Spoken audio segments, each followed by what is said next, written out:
Hamas ছেড়ে দিচ্ছে গাজার দায়িত্ব, ইঙ্গিত খোদ সংগঠনটি। নিয়ন্ত্রণ নিতে পারে আরবরা। গাজা কি স্বাধীন থাকবে নাকি দখলে যাবে? মাদক পাচারের পথে আঘাতের অজুহাতে এবার ভেনেজুয়েলার ভেতরে হামলার পায়তারা করছে আমেরিকা। ট্রাম্প কি ভেনেজুয়েলার দখল চান? 2 বছরে 15,000-এর বেশি জলপাই গাছ ধ্বংস হয়েছে ইসরায়েলি হামলায়। তারপরও চলছে জলপাই চাষ। সফল হবে কি ফিলিস্তিনিরা? আসসালামু আলাইকুম, দেখছিলেন বাংলাভিশন ওয়ার্ল্ড নিউজ হেডলাইন। এবারে বিস্তারিত। শেষ পর্যন্ত ফিলিস্তিনের স্বাধীনতাকামী সংগঠন হামাস ছেড়ে দিচ্ছে গাজা ভূখণ্ডের দায়িত্ব। শুক্রবার নিজেদের ওয়েবসাইটে দেয়া এক বিবৃতিতে এমন ইঙ্গিত দিয়েছে খোদ সংগঠনটি। জানিয়েছে যুদ্ধ পরবর্তী গাজার শাসনভার একটি স্বাধীন টেকনোক্র্যাট কমিটির হাতে তুলে দিতে রাজি আছে তারা। ওই কমিটি আরব দেশগুলো এবং আন্তর্জাতিক প্রতিষ্ঠানগুলোর সহযোগিতা নিয়ে গাজা পরিচালনা করবে। প্রশ্ন উঠেছে, গাজাবাসীর অধিকার আদায়ে এখন কে লড়াই করবে? গাজা কি স্বাধীন থাকবে নাকি দখল করে নেবে আমেরিকা ও তার মিত্র ইসরায়েল? আর হামাসকে কি পুরোপুরি নিয়ন্ত্রণ করা সম্ভব? শহীদ আরাফাতের ডেস্ক রিপোর্ট।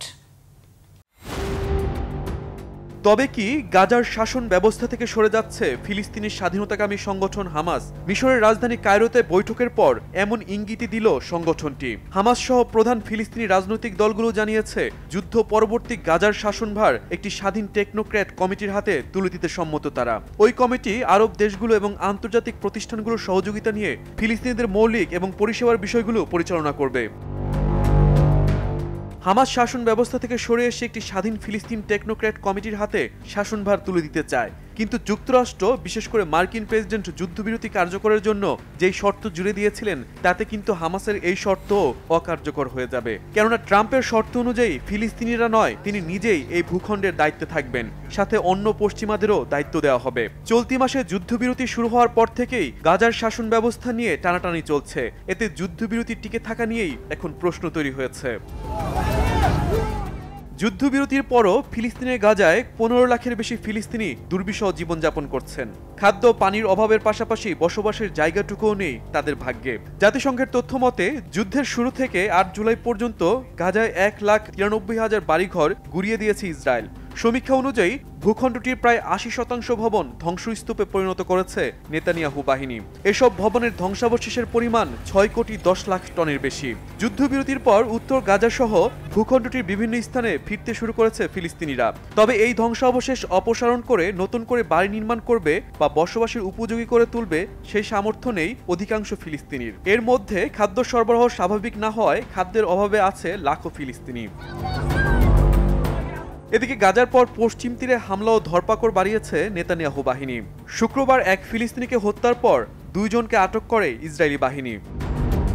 শহীদ Arafat, Banglavision news desk. Cocaine ও মাদক পাচারের পথে আঘাত হানার অজুহাত দিয়ে এবার ভেনেজুয়েলার ভেতরে হামলা চালানোর পায়তারা করছে আমেরিকা। আর এই কারণে এরই মধ্যে ভেনেজুয়েলা উপকূলে বিশ্বের সবচেয়ে শক্তিশালী যুদ্ধজাহাজ USS জেরাল্ড আর ফোর্ড পাঠিয়েছে ট্রাম্প প্রশাসন। একে মার্কিন প্রেসিডেন্ট ডোনাল্ড ট্রাম্প মাদক পাচার বিরোধী অভিযান বলে দাবি করলেও বিশ্লেষকদের সন্দেহ ওয়াশিংটনের আসল উদ্দেশ্য মাদুরোর সরকারকে ক্ষমতা থেকে সরানো। আমেরিকা কি আরেকটি যুদ্ধ চায়? কি বলছেন বিশ্লেষকরা? হাফিজুল ইসলামের ডেস্ক রিপোর্টে বিস্তারিত।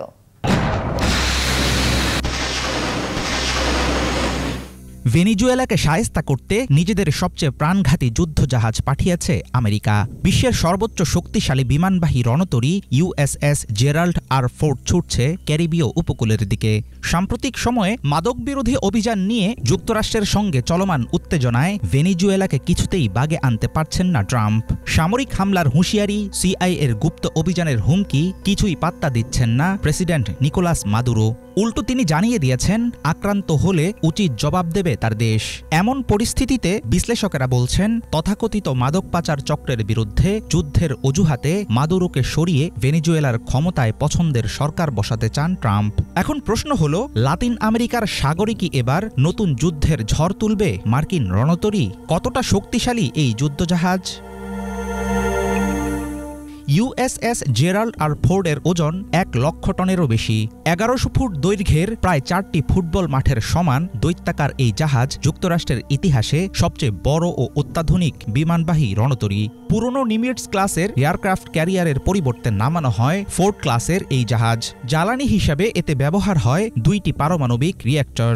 ফলে প্রচলিত জাহাজের মতো ঘন ঘন তেল মোবিলের দরকার হয় না। জাহাজটি একাই বহন করে 4600-র বেশি নাবিক ও পাইলট। 2017 সালে উদ্বোধন হলেও 5 বছর পর 2023 সালে ইসরায়েল গাজা যুদ্ধের উত্তপ্ত পরিস্থিতিতে ভূমধ্যসাগরে প্রথম যুদ্ধ অভিযান শুরু করে ইউএসএস জেরাল্ড আর ফোর্ড। বিমানবাহী রণতরীটির উল্লেখযোগ্য একটি বৈশিষ্ট্য হচ্ছে এর ইলেকট্রোম্যাগনেটিক এয়ারক্রাফট লঞ্চ সিস্টেম। এর মাধ্যমে বাষ্পের পরিবর্তে চৌম্বক শক্তি দিয়ে বিমান উড়ানো যায়। লোডেড অস্ত্র নিয়ে যুদ্ধবিমান আকাশে উঠতে পারে অত্যন্ত দ্রুত গতিতে। রণতরীর অ্যাডভান্স ওয়েপেন এলিভেটর অস্ত্র সরবরাহে খুবই পারদর্শী। জাহাজের অ্যাডভান্স অ্যারেস্টিং গিয়ার টেকনোলজির কারণে কম শক্তি খরচ করেই ল্যান্ড করতে পারে ফাইটার জেট। এই রণতরীতে রয়েছে FA-18 সুপার হর্নেট জেট বিমানের একটি গ্রুপ। 2000 কিলোমিটারের বেশি দূরত্বে আঘাত হেনে আবারও ফিরে আসতে পারে এসব যুদ্ধবিমান। এছাড়াও ফোর্ডে রয়েছে ইলেকট্রনিক জ্যামার বিমান, নজরদারি প্লেন ও অ্যাটাক হেলিকপ্টার সহ প্রায় 90টি উড়োজাহাজ। লাতিন আমেরিকার দোরগোড়ায় শক্তিশালী যুদ্ধজাহাজ মোতায়েন ইঙ্গিত দিচ্ছে আরেক ভূরাজনৈতিক সংকটের মুখে দাঁড়িয়ে গোটা অঞ্চল। ওয়াশিংটনের আগ্রাসী পদক্ষেপের জেরে ক্ষোভে ফেটে পড়েছেন ভেনেজুয়েলার প্রেসিডেন্ট নিকোলাস মাদুরো। তিনি অভিযোগ করেন একটি নতুন যুদ্ধ তৈরির পায়তারা করছে যুক্তরাষ্ট্র। তার দাবি, বিশ্বের বৃহত্তম যুদ্ধজাহাজ পাঠিয়ে আমেরিকা আসলে ভেনেজুয়েলাকে ভয় দেখাতে চাইছে, এমনকি ক্ষমতা পরিবর্তনের জন্যও দিচ্ছে সামরিক হুমকি। মাদুরো দৃঢ়ভাবে অস্বীকার করেছেন তিনি ও তার দেশ কোনো মাদক চক্রের সঙ্গে যুক্ত না। 2024 সালে ভেনেজুয়েলায় অনুষ্ঠিত নির্বাচনের পর মাদুরো সরকারকে বৈধ হিসাবে স্বীকৃতি দেয়নি যুক্তরাষ্ট্র। সেই ঘটনা চলমান সংঘাতের আগুনে ঘি ঢেলেছে। দেশটির আঞ্চলিক জলসীমায় যুক্তরাষ্ট্রের একের পর এক বিমান হামলার লক্ষ্য মাদক পাচারকারীদের নৌযান, এমনটাই দাবি করে আসছে ওয়াশিংটন। কিন্তু ট্রাম্পের শক্তি দেখানোর আসল উদ্দেশ্য অনেকাংশেই রাজনৈতিক। ধীরে ধীরে সেটা স্পষ্ট হয়ে উঠছে। প্রশ্ন উঠেছে, ভেনেজুয়েলার তেল ও আঞ্চলিক প্রভাবের নিয়ন্ত্রণ দখলে নিতেই কি সংঘাতের নতুন মঞ্চ তৈরি করছেন ডোনাল্ড ট্রাম্প? হাফিজুল ইসলাম, বাংলা ভিশন। গেল 2 বছরে 158টিরও বেশি ইসরায়েলি হামলায় ফিলিস্তিনের পশ্চিম তীরে 15,000-এর বেশি জলপাই গাছ পুড়েছে ও কাঁটা পড়েছে। তারপরও ইসরায়েলি রক্তচক্ষু আর হামলার ভয়কে উপেক্ষা করে জলপাই চাষের মাধ্যমে টিকে থাকার লড়াইয়ে নেমেছে শত শত ফিলিস্তিনি কৃষক।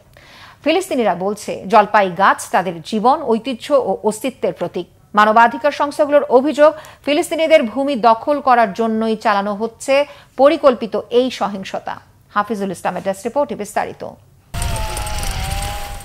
ইসরায়েলের দখলকৃত পশ্চিম তীরে জলপাই বাগানগুলোতে এখন যুদ্ধের ছায়া। প্রতি বছর ভরা মৌসুমে উৎসব ও আয়োজনের মধ্য দিয়ে জলপাই তুলতেন শত শত ফিলিস্তিনি কৃষক। কিন্তু এবার তারা আছেন ভয় ও আতঙ্কে। ইহুদি দখলদারদের প্রথম শিকার হচ্ছে ফিলিস্তিনিদের আয় রোজগারের প্রধান উৎস জলপাই গাছ। অক্টোবরের শুরু থেকে শুধু পশ্চিম তীরেই অন্তত 158টি হামলার ঘটনা ঘটেছে। বাগানে আগুন দেওয়া, গাছ কেটে ফেলা, এমনকি ঘরবাড়ি ধ্বংস গত বছরের তুলনায় বেড়েছে বেশ কয়েক গুণ। গত কয়েক বছর ধরে অবৈধ স্থাপনকারীদের সহিংসতা পশ্চিম তীরের নিয়মিত ঘটনা। আমরা একে ইহুদি সহিংসতাও বলি। 7 অক্টোবরের পর পরিস্থিতি আরও ভয়াবহ হয়ে ওঠে। সেই সুযোগে বসতি স্থাপনকারীরা আরও হিংস্র হয়ে যায়। অগ্নিসংযোগ, হত্যাকাণ্ড, এমনকি ভেড়া ও বাড়িঘর লুটের মতো ঘটনাও ঘটিয়েছে তারা। এখন তাদের চোখে জলপাই গাছ দ্বিতীয় শত্রু। ফিলিস্তিনিদের কাছে জলপাই গাছ মাতৃভূমির মাটির প্রতি অঙ্গীকার, অদম্য সংগ্রাম ও তাদের টিকে থাকার প্রতীক। দখলদার ইসরায়েলিরা তাই ইচ্ছা করেই জলপাই বাগানকে টার্গেট করছে। অনেক ক্ষেত্রেই অবৈধ বসতি স্থাপনকারীদের সহায়তা করে ইসরায়েলের সামরিক বাহিনী। জলপাই গাছ আমাদের কাছে সবকিছু। এটি জীবন আর মৃত্যুর প্রতীক। জানতাম ঝুঁকি আছে, তবুও আমরা আসতে চেয়েছি। আমাদের আরেকটা জমি আছে, কিন্তু আমি ইচ্ছে করেই এখানে এসেছি, কারণ জলপাই গাছ আমাদের ঐতিহ্য, আমাদের শিকড়, এই ভূমির সঙ্গে আমাদের সম্পর্কের প্রতীক। 2024 সালের অক্টোবর থেকে এখন পর্যন্ত 15,000-এর বেশি জলপাই গাছ ধ্বংস করা হয়েছে বলে জানিয়েছে ফিলিস্তিনি কর্তৃপক্ষ। জাতিসংঘ ও মানবাধিকার সংস্থাগুলো স্পষ্ট করে বলছে এগুলো কোনো বিচ্ছিন্ন ঘটনা নয়। ফিলিস্তিনিদের ভূমি থেকে উৎখাত করার উদ্দেশ্যেই চালানো হচ্ছে এসব হামলা। ইসরায়েলি সেনারা পালন করে নীরব দর্শকের ভূমিকা। তবে ফিলিস্তিনিরা আশাবাদী একদিন বদলাবে পরিস্থিতি। আমরা এই জায়গায় আসতে পেরেছি, কিন্তু যেমন দেখছেন এখানে প্রচুর সেনা মোতায়েন আছে এবং ওই পাহাড়ের ওপরের বসতি আউটপোস্ট থেকে অবৈধ বসতি স্থাপনকারীরা বেরিয়ে আসছে। কিন্তু শেষ পর্যন্ত জিতবে ফিলিস্তিনিদের দৃঢ়তা ও ইচ্ছা শক্তি। তারা চাক বা না চাক, একদিন দখলদাররা চলে যাবে, ফিলিস্তিনি কৃষকরাই টিকে থাকবে। প্রায় 27 লাখ ফিলিস্তিনির বাসস্থান দখলকৃত পশ্চিম তীর একসময় ছিল স্বাধীন ফিলিস্তিন রাষ্ট্রের স্বপ্নের কেন্দ্রবিন্দু। কিন্তু অবৈধ ইসরায়েলি বসতি স্থাপনকারীদের ক্রমাগত আগ্রাসনে এই ভূমি এখন খণ্ডিত, বিভক্ত। এরপরেও ফিলিস্তিনিদের কাছে জলপাই বাগানগুলোই যেন প্রতিরোধের শেষ চিহ্ন। হাফিজুল ইসলাম, বাংলা ভিশন। জীবনের ঝুঁকি নিয়ে অবৈধ পথে ইউরোপ আসার পর জীবন কি খুব সুখের? যারা বিদেশে যেতে চান তারা আধুনিক দাসত্ব আর মানব পাচারের চক্রে কিভাবে পড়ে? রোমানিয়া ও জার্মানিতে পড়তে আসা শিক্ষার্থীরা কেমন আছেন? এখানে তাদের ভবিষ্যৎ কেমন? ইউরোপের দেশগুলোতে দক্ষ জনশক্তির চাহিদা কেমন? এসব প্রশ্নের উত্তর জানতে চোখ রাখুন বাংলা ভিশনে। দেশ পেরিয়ে, একটি বাংলা ভিশন ও ডয়চে ভেলে যৌথ প্রযোজনা। তেল, ভূমি কিংবা ধর্ম নয়, ভবিষ্যতে বিশ্বজুড়ে যুদ্ধের কারণ হতে পারে পানি। পৃথিবীতে থাকা মোট পানির মাত্র 1% ব্যবহারযোগ্য, কিন্তু সেটিও দূষিত হচ্ছে দিন দিন। তাই বিশ্লেষকরা বলছেন ভূ রাজনীতির নতুন হাতিয়ার হতে পারে সুপেয় পানি। এরই মধ্যে বহু অঞ্চলে শুরু হয়েছে পানির জন্য সংঘাত। বহু অঞ্চলে দেখা দিয়েছে তীব্র পানির সংকট। সত্যি কি পানির কারণে যুদ্ধে জড়াবে দেশগুলো? ডেস্ক রিপোর্টে বিস্তারিত জানাচ্ছেন ইমরান মাহমুদ। বিশ্বজুড়ে আধুনিক সময়ে যত যুদ্ধ, সংঘাত কিংবা রাজনৈতিক টানাপোড়েন দেখা যায় তার বেশিরভাগের মূলে থাকে তেল, গ্যাস, ভূমি বা ধর্ম। কিন্তু একসময় এই তালিকায় যুক্ত হতে যাচ্ছে পানীয়। মানব সভ্যতার অস্তিত্বের সঙ্গে ওতপ্রোতভাবে জড়িত এই উপাদানই এখন পরিণত হতে যাচ্ছে ভূরাজনীতির এক নতুন হাতিয়ারে। বিশেষজ্ঞরা সতর্ক করেছেন পানিকে কেন্দ্র করে ভবিষ্যতে হতে পারে বড় যুদ্ধ। পৃথিবীর প্রায় 70% জায়গা জুড়েই পানি, কিন্তু অবাক করার বিষয় হচ্ছে মাত্র 2.5%ই মিঠা পানি, যা জীবনের জন্য ব্যবহারযোগ্য। বাকি সবই সমুদ্রের নোনা পানি। এশিয়ান ডেভেলপমেন্ট ব্যাংকের একটি রিপোর্ট অনুযায়ী এই 2.5% মিঠা পানির মধ্যেও প্রায় 2/3 বরফের স্তরে বা হিমবাহে বন্দী। ফলে বাস্তবে ব্যবহারযোগ্য পানি আছে মোট পানির মাত্র 1%-এরও কম। কিন্তু এই অল্প অংশটিও ক্রমেই দূষিত হচ্ছে। ওয়ার্ল্ড ভিশনের এক প্রতিবেদনে বলা হয়েছে পৃথিবীর প্রায় 2 বিলিয়ন মানুষ এমন পানি পান করছে যা ব্যাকটেরিয়া বা রাসায়নিক কারণে দূষিত। WHO জানিয়েছে বিশ্বজুড়ে শুধুমাত্র পানিবাহিত রোগে আক্রান্ত হয়ে দিনে অন্তত 1000 শিশু মারা যাচ্ছে। বিশ্বে এখন প্রতি বছর পানির চাহিদা প্রায় 4000 বিলিয়ন ঘনমিটার, কিন্তু প্রাপ্ত পানির পরিমাণ এর তুলনায় অনেক কম। water.org এর তথ্য মতে জনসংখ্যা বাড়ার সঙ্গে সঙ্গে 2050 সালের মধ্যে পানির চাহিদা 30% পর্যন্ত বৃদ্ধি পাবে। অথচ জলবায়ু পরিবর্তন, অনিয়ন্ত্রিত নগরায়ন এবং কৃষিক্ষেত্রে অতি ব্যবহারের কারণে ভূগর্ভস্থ পানির স্তর দ্রুত নামছে। আর এই সংকটের কেন্দ্রে আছে এশিয়া। ইউনিসেফের একটি প্রতিবেদনে বলা হয়েছে শুধু দক্ষিণ এশিয়াতেই প্রায় 43 কোটি শিশু বাস করছে তীব্র পানির সংকটে থাকা এলাকায়। আফগানিস্তানের রাজধানী কাবুলের পরিস্থিতি আরও ভয়াবহ। CNN ও আল জাজিরার সাম্প্রতিক প্রতিবেদনে বলা হয়েছে 2030 সালের মধ্যেই কাবুল হতে পারে বিশ্বের প্রথম পানিবিহীন শহর। মডার্ন ডিপ্লোমেসির এক বিশ্লেষণে বলা হয়েছে পানিকে এখন নতুন করে ওয়েপনাইজেশন বা অস্ত্রায়নের পথে নিয়ে যাচ্ছে কিছু রাষ্ট্র। হিমালয়ের উৎস থেকে যেসব নদী দক্ষিণ এশিয়ায় নেমে এসেছে তার বেশিরভাগের নিয়ন্ত্রণ রয়েছে চীনের হাতে। আবার ভারত হয়ে বাংলাদেশে প্রবেশ করা বহু নদীতে রয়েছে ভারতীয় আধিপত্য। এদিকে মধ্যপ্রাচ্যেও পানির রাজনীতি আরও আগ্রাসী রূপ নিচ্ছে। আফ্রিকাতে নীলনদকে কেন্দ্র করে ইথিওপিয়া, মিশর ও সুদানের মধ্যে তৈরি হয়েছে তীব্র টানাপোড়েন। দ্য গার্ডিয়ানের তথ্য মতে নীলনদের ওপর ইথিওপিয়ার গ্র্যান্ড রেনেসিয়েন্স ড্যাম ওই অঞ্চলের রাজনৈতিক ভারসাম্য নষ্ট করে দিচ্ছে। পানিভিত্তিক ভূরাজনীতি থেকে সবচেয়ে বেশি লাভবান হতে পারে যেসব দেশ পানি উৎসের উপরে বসে আছে, যেমন চীন, তুরস্ক, ইথিওপিয়া বা ব্রাজিল। এরা চাইলে নিচের দেশগুলোর পানি প্রবাহে প্রভাব ফেলতে পারে। বিপরীতে বাংলাদেশ, পাকিস্তান, মিশর, সিরিয়া কিংবা ইরাকের মতো নিম্ন প্রবাহী দেশগুলো রয়েছে সবচেয়ে বড় ঝুঁকিতে। সাউথ এশিয়ান ভয়েসের বিশ্লেষণে বলা হয়, দক্ষিণ এশিয়ার নদীগুলোর উপর নির্ভরশীল কৃষি ও খাদ্য নিরাপত্তা একসময় চরম বিপর্যয়ের মুখে পড়তে পারে যদি এই নদীগুলোর প্রবাহ কমে যায়। এতে শুধু খাদ্য সংকটই নয়, অভ্যন্তরীণ অভিবাসন, দারিদ্র্য ও রাজনৈতিক অস্থিরতা তৈরি হতে পারে। পানির সংকট ও দুষ্প্রাপ্যতা যদি এভাবেই চলতে থাকে, তবে পানি হবে নতুন তেল, যার নিয়ন্ত্রণ ঘিরে গড়ে উঠবে নতুন জোট, নতুন সংঘাত। ক্লাইমেট সাস্টেনেবিলিটি ডিরেক্টরির তথ্যমতে আগামী 2 দশকে পানিকে কেন্দ্র করে অন্তত 40টিরও বেশি আন্তর্জাতিক সীমান্তে সংঘাতের শঙ্কা রয়েছে। এমনকি এই ব্লু গোল্ড নিয়েই হতে পারে আগামী শতকের বৃহত্তম সংঘাত। যদি এখনই পানির সংরক্ষণ ও ন্যায্য বন্টনে পদক্ষেপ না নেওয়া হয়, তবে একদিন হয়তো যুদ্ধ বাঁধবে এক ফোঁটা খাবার পানির জন্য। ইমরান মাহমুদ, বাংলাভিশন। গাজায় যুদ্ধবিরতি নিয়ে আলোচনা ভুন্ডুল করার দুরভিসন্ধি নিয়ে কিছুদিন আগে ইসরায়েল কাতারে যে নজিরবিহীন হামলা চালায় সেটিকে রীতিমতো বিশ্বাসঘাতকতা হিসেবে দেখছে যুক্তরাষ্ট্র। শুধু তাই নয়, যুদ্ধবিরতির পরও তা লঙ্ঘনে বারবার ইসরায়েলের যে আস্ফালন, তাতেও অপমানিত বোধ করেছে মার্কিন প্রেসিডেন্ট ডোনাল্ড ট্রাম্পের প্রশাসন। এই অবস্থায় ইসরায়েলকে সরাসরি যুক্তরাষ্ট্রের চাওয়া অনুযায়ী আচরণ করতে বাধ্য করা হচ্ছে বলে অভিমত বিশ্লেষক ও পর্যবেক্ষকদের। হিজল জোবায়ের ডেস্ক রিপোর্ট। সম্প্রতি একের পর এক উচ্চ পর্যায়ের মার্কিন কর্মকর্তা ইসরায়েল সফর করছেন। গত সপ্তাহে প্রথমে যুক্তরাষ্ট্রের বিশেষ দূত স্টিভ উইটকফ এবং প্রেসিডেন্টের উপদেষ্টা জ্যারেড কুশনার ইসরায়েল সফর করেন। এরপরই মার্কিন ভাইস প্রেসিডেন্ট জেডি ভ্যান্স এবং তারপর মার্কিন পররাষ্ট্রমন্ত্রী মার্কো রুবিও সফর করেন দেশটি। মার্কিন কর্মকর্তাদের এই ঘন ঘন সফরের অর্থ স্পষ্ট। গাজায় যুক্তরাষ্ট্র সমর্থিত যুদ্ধবিরতি চুক্তি যেন ভেস্তে না যায় তা নিশ্চিত করা। প্রধানমন্ত্রী বেনিয়ামিন নেতানিয়াহুর নেতৃত্বাধীন চরম ডানপন্থী ইসরায়েল সরকার যেন কোনো অজুহাত বের করে আবারও গাজায় হামলা চালাতে না পারে। ইসরায়েলে এ পর্যন্ত ট্রাম্পের প্রশাসন বড় ধরনের কূটনৈতিক সাফল্য পেয়েছে। অনেক বিশ্লেষকের মতে এটি যুক্তরাষ্ট্রের প্রতি ইসরায়েলের আনুগত্যের প্রমাণ দেয়। এর মধ্য দিয়ে বোঝা যায় ওয়াশিংটন কিছু করতে বললে ইসরায়েল শেষ পর্যন্ত তা মেনে নেয়।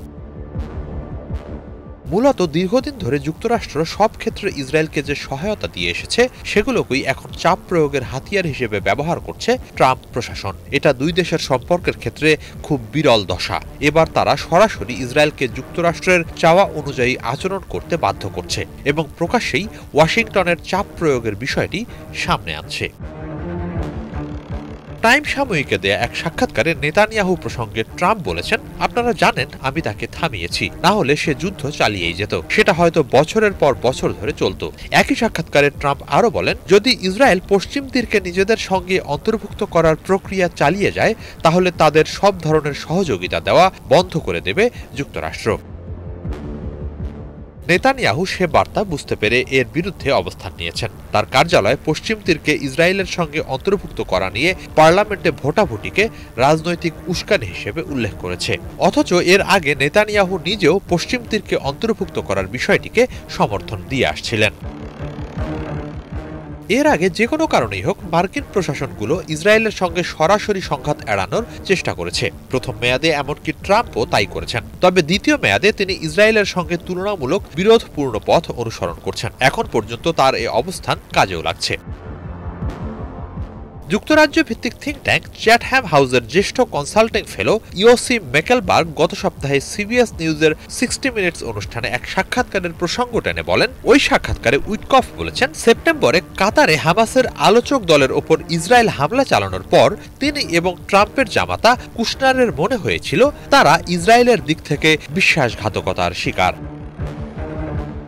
সব মিলিয়ে যুক্তরাষ্ট্র এখন সরাসরি ইসরায়েলের নীতিতে প্রভাব ফেলছে। গাজায় যুদ্ধবিরতি সহ নানা ক্ষেত্রে এর বেশ কিছু আলামত স্পষ্ট।